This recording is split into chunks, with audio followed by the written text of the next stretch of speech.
السلام علیکم ورحمۃ اللہ وبرکاتہ۔ بسم اللہ الرحمن الرحیم۔ حضرت عبداللہ بن عباس رضی اللہ تعالیٰ عنہ فرماتے ہیں، میں ہمیشہ اس بات کا آرزو مند رہتا تھا کہ حضرت عمر رضی اللہ تعالیٰ عنہ سے نبی کریم صلی اللہ علیہ وآلہ وسلم کی ان دو بیویوں کے نام پوچھوں جن کے بارے میں اللہ تعالیٰ نے سورۃ التحریم میں فرمایا ہے، ان تتوبا الی اللہ، اگر تم دونوں اللہ کے سامنے توبہ کرو تو بہتر ہے کہ تمہارے دل بگڑ گئے ہیں۔ پھر میں ان کے ساتھ حج کو گیا۔ حضرت عمر رضی اللہ تعالیٰ عنہ راستے سے قضائے حاجت کے لیے ہٹے تو میں بھی ان کے ساتھ پانی کا ایک چھاگل لے کر گیا۔ پھر وہ قضائے حاجت کے لیے چلے گئے اور جب واپس آئے تو میں نے ان کے دونوں ہاتھوں پر چھاگل سے پانی ڈالا اور انہوں نے وضو کیا۔ پھر میں نے پوچھا، یا امیر المومنین، نبی کریم صلی اللہ علیہ وآلہ وسلم کی بیویوں میں وہ دو خواتین کون سی ہیں کہ جن کے متعلق اللہ تعالیٰ نے قرآن کریم میں یہ فرمایا، ان تتوبا الی اللہ، تم دونوں اللہ کے سامنے توبہ کرو؟ انہوں نے فرمایا، ابن عباس، تم پر حیرت ہے، وہ تو عائشہ اور حفصہ رضی اللہ تعالی عنہما ہیں۔ پھر عمر رضی اللہ تعالی عنہ میری طرف متوجہ ہو کر پورا واقعہ بیان کرنے لگے۔ آپ نے بتلایا کہ بنو امیہ بن زید کے قبیلے میں جو مدینہ سے ملا ہوا تھا، میں اپنے ایک انصاری پڑوسی کے ساتھ رہتا تھا۔ ہم دونوں نے نبی کریم صلی اللہ علیہ وآلہ وسلم کی خدمت میں حاضری کی باری مقرر کر رکھی تھی۔ ایک دن وہ حاضر ہوتے اور ایک دن میں۔ جب میں حاضری دیتا تو اس دن کی تمام خبریں وغیرہ لاتا اور ان کو سناتا، اور جب وہ حاضر ہوتے تو وہ بھی اسی طرح کرتے۔ ہم قریش کے لوگ مکہ میں اپنی عورتوں پر غالب رہا کرتے تھے، لیکن جب ہم ہجرت کر کے انصار کے یہاں آئے، مدینہ منورہ میں آئے، تو ہم نے انہیں دیکھا کہ ان کی عورتیں خود ان پر غالب تھیں۔ ہماری عورتوں نے بھی ان کا طریقہ اختیار کرنا شروع کر دیا۔ میں نے ایک دن اپنی بیوی کو ڈانٹا تو انہوں نے بھی اس کا جواب دیا۔ ان کا یہ جواب مجھے ناگوار معلوم ہوا، مجھے اچھا نہیں لگا، لیکن انہوں نے کہا کہ میں اگر جواب دیتی ہوں تو تمہیں ناگواری کیوں ہوتی ہے؟ قسم اللہ کی، نبی کریم صلی اللہ علیہ وآلہ وسلم کی ازواج تک آپ صلی اللہ علیہ وآلہ وسلم کو جواب دے دیتی ہیں، اور بعض بیویاں تو آپ صلی اللہ علیہ وآلہ وسلم سے پورے دن اور پوری رات خفا رہتی ہیں۔ اس بات سے میں بہت گھبرایا اور میں نے کہا کہ ان میں سے جس نے بھی ایسا کیا ہوگا وہ بہت بڑے نقصان اور خسارے میں ہے۔ اس کے بعد میں نے کپڑے پہنے اور حضرت حفصہ رضی اللہ تعالی عنہ، جو حضرت عمر رضی اللہ تعالی عنہ کی صاحبزادی ہیں، ان کے پاس پہنچا اور کہا، اے حفصہ، کیا تم میں سے کوئی نبی کریم صلی اللہ علیہ وآلہ وسلم سے پورے دن رات تک ناراض رہتی ہے؟ انہوں نے کہا کہ ہاں۔ میں بول اٹھا کہ پھر تو وہ تباہی اور نقصان میں رہیں۔ کیا تمہیں اس سے امن ہے کہ اللہ تعالیٰ اپنے رسول صلی اللہ علیہ وآلہ وسلم کی ناراضگی کی وجہ سے تم پر غصے ہو جائے اور تم ہلاک ہو جاؤ؟ رسول اللہ صلی اللہ تعالی علیہ وآلہ وسلم سے زیادہ چیزوں کا مطالبہ ہرگز نہ کیا کرو۔ نہ کسی معاملے میں آپ صلی اللہ علیہ وآلہ وسلم کی کسی بات کا جواب دو، اور نہ آپ صلی اللہ علیہ وآلہ وسلم پر ناراضگی کا اظہار ہونے دو۔ البتہ جس چیز کی تمہیں ضرورت ہو وہ مجھ سے مانگ لیا کرو۔ کسی خود فریبی میں مبتلا نہ رہنا۔ تمہاری یہ پڑوسن تم سے زیادہ جمیل اور نظیف ہیں، اور رسول اللہ صلی اللہ علیہ وآلہ وسلم کو زیادہ پیاری بھی ہیں۔ آپ کی مراد حضرت عائشہ رضی اللہ تعالی عنہا سے تھی۔ حضرت عمر رضی اللہ تعالی عنہ نے کہا، ان دنوں میں یہ چرچا ہو رہا تھا کہ غسان کے فوجی ہم سے لڑنے کے لیے گھوڑوں کو سم لگا رہے ہیں۔ میرے پڑوسی ایک دن اپنی باری پر مدینہ گئے ہوئے تھے، پھر عشاء کے وقت واپس لوٹے۔ آ کر میرا دروازہ انہوں نے بڑی زور سے کھٹکھٹایا اور کہا، کیا آپ سو گئے ہیں؟ میں بہت گھبرایا ہوا باہر آیا۔ انہوں نے کہا کہ ایک بہت بڑا حادثہ پیش آ گیا ہے۔ میں نے پوچھا کیا ہوا؟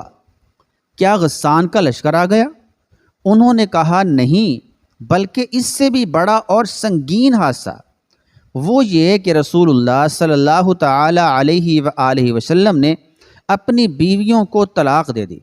یہ سن کر عمر رضی اللہ تعالی عنہ نے فرمایا حفصہ تو تباہ برباد ہو گئے، مجھے تو پہلے ہی کھٹکا تھا کہ کہیں ایسا نہ ہو جائے۔ عمر رضی اللہ تعالی عنہ نے کہا پھر میں نے کپڑے پہنے صبح کی نماز رسول اللہ صلی اللہ علیہ وآلہ وسلم کے ساتھ پڑھی۔ نماز پڑھتے ہی آپ صلی اللہ علیہ وآلہ وسلم اپنے بالا خانے میں تشریف لے گئے اور وہیں تنہائی اختیار کر لی۔ میں حفصہ رضی اللہ تعالی عنہا کی یہاں گیا، دیکھا تو وہ رو رہی تھیں۔ میں نے کہا رو کیوں رہی ہو؟ کیا پہلے ہی میں نے تمہیں نہیں کہہ دیا تھا؟ کیا رسول اللہ صلی اللہ تعالی علیہ وآلہ وسلم نے تم سب کو طلاق دے دی ہے؟ انہوں نے کہا کہ مجھے کچھ معلوم نہیں۔ آپ صلی اللہ علیہ وآلہ وسلم بالا خانے میں تشریف رکھتے ہیں۔ پھر میں باہر نکلا اور منبر کے پاس آیا۔ وہاں کچھ لوگ موجود تھے اور بعض لوگ رو بھی رہے تھے۔ تھوڑی دیر تو میں ان کے ساتھ بیٹھا رہا، لیکن مجھ پر رنج کا غلبہ ہوا اور میں بالا خانے کے پاس پہنچا جس میں آپ صلی اللہ تعالی علیہ وآلہ وسلم تشریف رکھتے تھے۔ میں نے آپ صلی اللہ تعالی علیہ وآلہ وسلم کے ایک سیاہ غلام سے کہا کہ نبی کریم صلی اللہ علیہ وآلہ وسلم سے کہو کہ عمر رضی اللہ تعالیٰ عنہ اجازت چاہتے ہیں۔ وہ غلام اندر گیا اور آپ صلی اللہ علیہ وآلہ وسلم سے گفتگو کر کے واپس آیا اور کہا کہ میں نے آپ کی بات پہنچا دی تھی، لیکن آپ صلی اللہ علیہ وآلہ وسلم خاموش ہو گئے۔ چنانچہ میں واپس آ کر انہی لوگوں کے ساتھ بیٹھ گیا جو لوگ منبر کے پاس موجود تھے۔ پھر مجھ پر رنج غالب آیا اور میں دوبارہ آیا، لیکن اس دفعہ بھی وہی ہوا۔ پھر آ کر انہی لوگوں میں بیٹھ گیا جو منبر کے پاس تھے، لیکن اس مرتبہ پھر مجھ سے نہیں رہا گیا اور میں نے غلام سے آ کر کہا کہ عمر کے لیے اجازت چاہو، لیکن بات جوں کی توں رہی۔ جب میں واپس ہو رہا تھا کہ غلام نے مجھ کو پکارا اور کہا کہ رسول اللہ صلی اللہ تعالی علیہ وآلہ وسلم نے آپ کو اجازت دے دی ہے۔ میں آپ صلی اللہ علیہ وآلہ وسلم کی خدمت میں حاضر ہوا تو آپ صلی اللہ علیہ وآلہ وسلم کھجور کی چٹائی پر لیٹے ہوئے تھے جس پر کوئی بستر بھی نہیں تھا، اس لیے چٹائی کے ابھرے ہوئے حصوں کا نشان آپ صلی اللہ علیہ وآلہ وسلم کے پہلو میں پڑ گیا تھا۔ آپ صلی اللہ علیہ وآلہ وسلم اس وقت ایک ایسے تکیے پر ٹیک لگائے ہوئے تھے جس کے اندر کھجور کی چھال بھری گئی تھی۔ میں نے آپ صلی اللہ تعالی علیہ وآلہ وسلم کو سلام کیا اور کھڑے ہی کھڑے عرض کی کہ کیا آپ صلی اللہ علیہ وآلہ وسلم نے اپنی بیویوں کو طلاق دے دی ہے؟ آپ صلی اللہ تعالی علیہ وآلہ وسلم نے نگاہ میری طرف کر کے فرمایا کہ نہیں۔ میں نے آپ صلی اللہ علیہ وآلہ وسلم کے غم کو ہلکا کرنے کی کوشش کی اور کہنے لگا اب بھی میں کھڑا ہی تھا، یا رسول اللہ صلی اللہ علیہ وآلہ وسلم، آپ جانتے ہی ہیں کہ ہم قریش کے لوگ اپنی بیویوں پر غالب رہتے تھے، لیکن جب ہم ایک ایسی قوم میں آ گئے جن کی عورتیں ان پر غالب تھیں۔ پھر عمر رضی اللہ تعالی عنہ نے وہ ساری تفصیل ذکر کی۔ اس بات پر رسول کریم صلی اللہ علیہ وآلہ وسلم مسکرا دیے۔ پھر میں نے کہا میں حفصہ کے یہاں بھی گیا تھا اور اس سے کہہ آیا تھا کہ کہیں کسی خود فریبی میں نہ مبتلا رہنا، یہ تمہاری پڑوسن تم سے زیادہ خوبصورت اور پاک ہیں اور رسول اللہ صلی اللہ علیہ وآلہ وسلم کو زیادہ محبوب بھی ہیں۔ آپ عائشہ صدیقہ رضی اللہ تعالی عنہا کی طرف اشارہ کر رہے تھے۔ اس بات پر آپ صلی اللہ علیہ وآلہ وسلم دوبارہ مسکرا دیے۔ جب میں نے آپ صلی اللہ علیہ وآلہ وسلم کو مسکراتے دیکھا تو آپ صلی اللہ علیہ وآلہ وسلم کے پاس بیٹھ گیا اور آپ صلی اللہ علیہ وآلہ وسلم کے گھر میں چاروں طرف دیکھنے لگا۔ بخدا سوائے 3 کھالوں کے اور کوئی چیز مجھے وہاں نظر نہیں آئی۔ میں نے کہا یا رسول اللہ صلی اللہ علیہ وآلہ وسلم، آپ اللہ تعالیٰ سے دعا فرمائیے کہ وہ آپ کی امت کو کشادگی عطا فرمائے۔ فارس اور روم کے لوگ تو پوری فراخی کے ساتھ رہتے ہیں اور دنیا انہیں خوب ملی ہوئی ہے، حالانکہ وہ لوگ اللہ تعالیٰ کی عبادت بھی نہیں کرتے۔ آپ صلی اللہ علیہ وآلہ وسلم ٹیک لگائے ہوئے تھے۔ آپ صلی اللہ علیہ وآلہ وسلم نے فرمایا، اے خطاب کے بیٹے، کیا تمہیں ابھی کوئی شبہ ہے؟ تو دنیا کی دولت کو اچھا سمجھتا ہے؟ یہ تو ایسے لوگ ہیں کہ ان کے اچھے اعمال جو وہ معاملات کی حد تک کرتے ہیں، ان کی جزا، ان کا بدلہ اسی دنیا میں ان کو دے دیا گیا ہے۔